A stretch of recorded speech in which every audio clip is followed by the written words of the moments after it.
ilində 8-ci sinif 27-ci mövzusu olan deməli, tikiş maşınında ilk açma texnologiyası haqqında mövzumuza baxırıq. İlk açma nə var?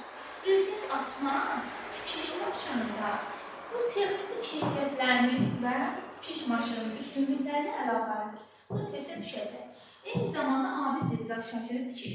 Adi zigzag şəkilli tikişlər hamar düzbucaqlı şəklində olur. Əgər kompüter əsaslı olan tikiş maşınlarda isə bu zaman elektron idarə etmə, bu elektron idarə etmə sistemi isə olur sadə düzbucaqlı formada və gözdüşlü olan icraçmalar açıla bilər.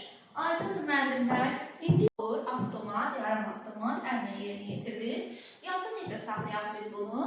Deməli, keçmişdik biz 6-cı sinifin 24-cü mövzusunda sizlərlə ki, tikiş maşınları var. Bu əllə, ayaqla və elektriklə işləyən maşınlar olur. Bu üç maşını yada saxlaya bilərsiniz. Demişik ki, ümumiyyətlə parçanı bitiriyən zaman biz bunu parçanın qırıntısında yoxlayırdıq, düzdürmü? Burada parçanın yanıb yanmaması, onun dərəcəsinə uyğun olub-olmamasını müəyyən edirdik. Amma indi isə parçada nümunə olaraq ilgək açırıq. Nəyə görə kiçik bir parçanın üzərində nümunə olaraq açırdıq ilgəyi? Çünki sapın qalınlığını müəyyən edirdik. Parçanın dartılmasını, eyni zamanda ilgəyin və ölçüsünü müəyyən edirik. Bunların hər biri testlərə düşəcək.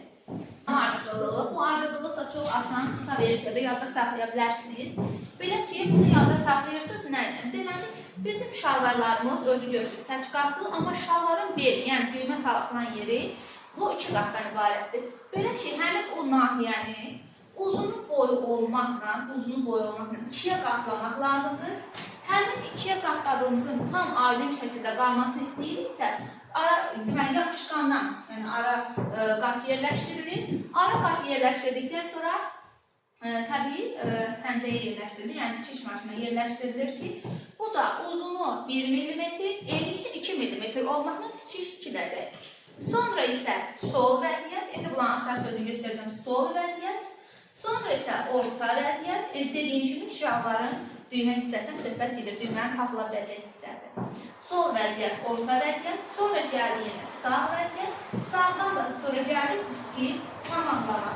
Həmin bu diski tamamlama zamanı bu nahiyədə kəsik, yəni düymənin keçməsi üçün kəsiyi açırdı, ilgək açan bıçaq vasitəsilə. Amma kesin sizə düşə bilər ki, orta vəziyyət yetişdiyiniz zaman tikiş arası eni neçə də artırılır, tikiş arasının eni 2 dəfə. Amma ilk bərkitmədə isə, ilkin bərkitmədə isə 3-4 tikiş atılır.